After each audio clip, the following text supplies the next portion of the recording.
இதெல்லாம் இவர் பண்ண வேலை.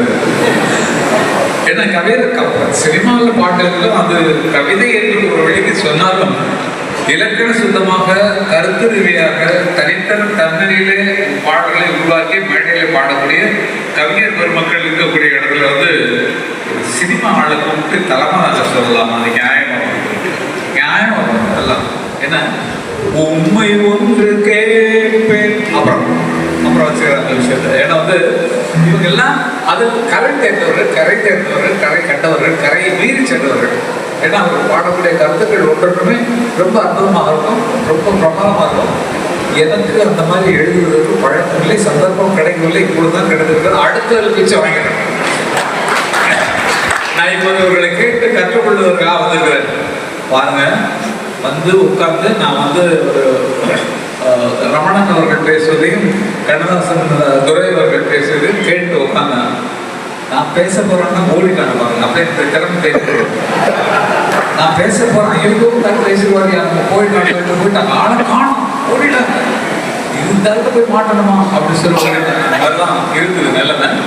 இப்போது முறைப்படி கவியரங்குகள் எப்படி நடந்து கொண்டிருக்கிறது உங்களுக்கு தெரியும். அவர்கள் எழுதிய கவிதைகளை அரங்கத்தில் முதன்முதலாக பாடுறாங்களோ இல்லை ஆல்ரெடி பாடினதை பாடுவாங்க எனக்கு தெரியாது. இந்த மேடைக்கு தனிப்பாடல்கள் எழுதி கொண்டு வந்திருக்கிறார்களோ அல்லது ஏற்கனவே பாடிய கவிதைகளிலே இந்த கவிதை இந்த மேடைக்கு வரதாக இருக்கும் என்று கொண்டு வந்தார்களோ எங்களுக்கு தெரியாது. ஆக இந்த நிகழ்ச்சியை ரசிப்பதற்காக கேட்பதற்காக நான் வந்து இந்த பாட்டரங்கம் முடிஞ்சது, பாவரங்கம் ஆரம்பித்திருக்கிறது. இப்போது பாவரங்கில் முதலாவதாக கவிஞர் சொர்க்கோ கருணாநிதி அவர்கள். அவரை பற்றி நிறைய நான் கேள்விப்பட்டிருக்கிறேன்.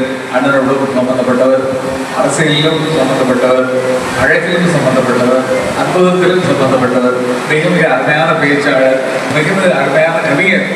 அவர் ஆரம்பித்து வைத்து ஏன்னா வந்து இந்த மேடை பல பேரை கண்டது என்று சொன்னார்கள். ஏன்னா வந்து நிறைய வருஷத்துல கலைஞர் ஐயா வந்து சொன்னாங்க.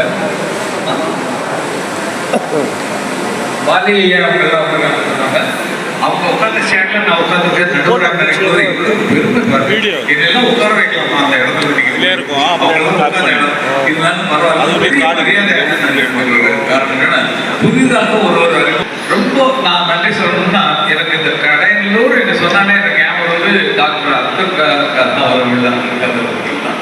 ஏன்னா வந்து எப்போ வந்தாலும் அவர் வீட்டுக்கு தான் போய் தங்குறது, அவர் வீட்டில் தான் போயிருக்கிறது, அவரோட அடிக்கடி தொடர்பு கொண்டு பேசுவது எனக்கு ரொம்ப அற்புதமான விஷயம். இன்றைக்கு வந்து நேராக நம்ம வீட்டுக்கு தான் போனால் அவரோடு சேர்த்து தான் வந்திருக்கிறது. அப்துல் கலாம் அவர்களுக்கு மிகுந்த நன்றிகளை தெரிவித்து அனைவரையும் அழைக்கலாம். இந்த நிகழ்ச்சியில் முதலாவது கவிஞராக நம்முடைய சொர்க்கோ கருணாநிதி அவர்கள் தனது ஆரம்ப கவிதையை தொடங்குவார்.